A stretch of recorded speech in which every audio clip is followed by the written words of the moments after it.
talagang may kredibilidad na pakinggan ng madang Pilipino. Dear Senator, how would you explain, in your simplest way, sa pinaka-simple at pinaka-ikting pamamaraan, ano nga ba talaga ang CONAS? Hindi yata kayang simple na. CONAS ay isang pamamaraan, it's a manner of amending the Constitution. CONAS is abbreviation of Constituent Assembly, meaning amending the Constitution via an act of Congress, both the House and the Senate. Ang gusto nga lang ng House, sila lang, hindi na raw isasama ng Senado. Ang gusto nga lang ng House, sabay daw naboboto ang House at ang Senado, which I completely disagree with. Dahil kung babaguhin mo ang pangalan ng kalye, kung babaguhin mo ang pangalan ng eskwelahan, hiwalay na boboto ang House at ang Senate. Batas lang yun, kalye lang yun, eskwelahan lang yun. Lalo na siguro kung babaguhin mo, konstitusyon. Dapat siguro, hiwalay din na boboto yun. Hindi pwedeng magkasabay at hindi pwedeng hindi kasama ang Senado. Very well said, sir.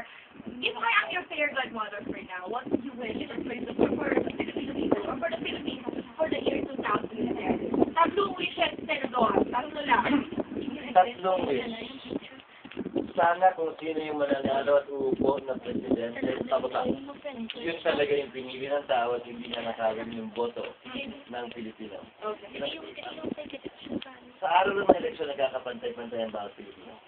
Babae o lalaki, kaya mo naman hirap, may itsura wala, sige-sige tayo ng boto. Sana sa araw na yan, huwag muling nakawin at kunin mula sa atin. Second wish, kung sino man ang mananalo, sana huwag siya magnakaw at gawin niya kung ano na ang tama para sa bansa at hindi yung para sa sarili, pamilya o kaibigan lang. At pangatlo, sana hindi banda ang manalong presidente. I'm your genie, Senator and Senador for now. Would you, straight question, for a straight answer, would you probably ask me to have you as the next President of the Republic of the Philippines? I would probably ask you, but not today. Probably after my birthday in October. Because yesterday, this is both sides, and I'm not yet qualified. We have 5 requirements for a person can run for president or vice president. Yes. Natural born citizen, registered voter, resident of the Philippines, able to read and write, and 40 years. 39 pa lang po ako ngayon. Akala ko talaga 29 lang Senator. Actually, kung hindi mo bibilangin yung oras na tulog ako, which is about a third of my life, I'd be only, or I should be only 10. Ay, ang galing. Ito parang masyado na naman tinanggap ang compliment. Pag matulog ka, sumunod ka sa payo ng doktor na 8 hours a day ka matulog. In my case, by the time you're 39, you would have slept away 1/3 of your life. So, 13 years na buhay ko, not time 39. Okay. Tulog ako. Tulog ka. Huwag natin bilangin. Pero okay. Lang natin yung gising. Pero okay lang naman, okay lang naman yung Senator, kasi hindi ka naman masyadong nalalayo kay Siping Siping.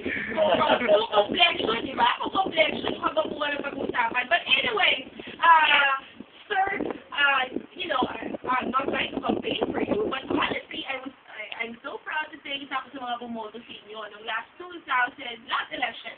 Okay, last national election. Pero, bilang isang senador for now, how would you rate probably? 10 is the highest, 1 is the lowest. How would you rate your performance as one of the senators for the Republic of the Philippines? Ayoko kasi pagbubuhat ng bangko yan, pero sabi mo lang kanina parang bilang na Philippines sinabi mo.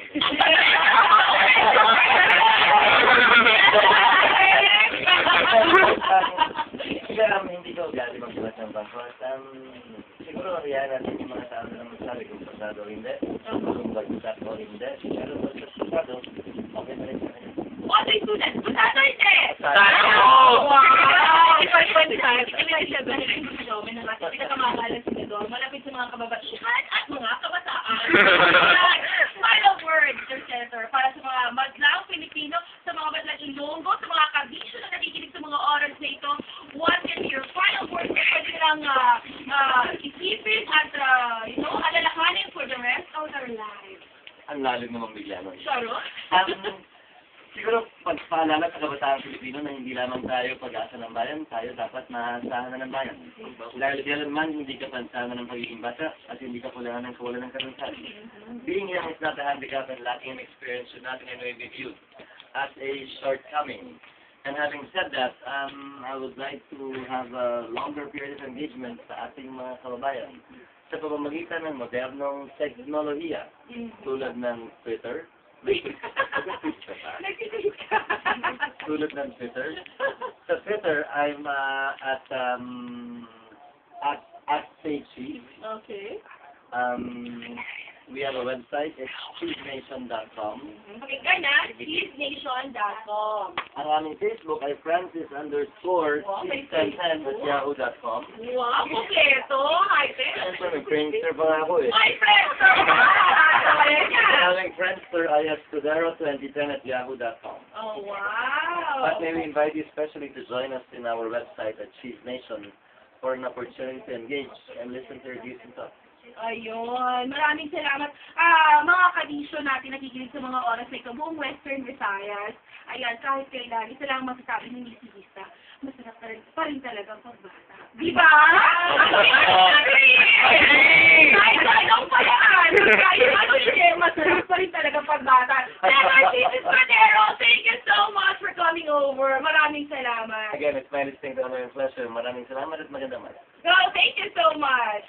Ladies and gentlemen, that was Cesar Chico Escudero live sa 97.5 Law Radio. Ang nangungulit ng stasyon. Sa Radyo, dito lamang siyempre, with me, si Isa. Mamaya magbabalik pa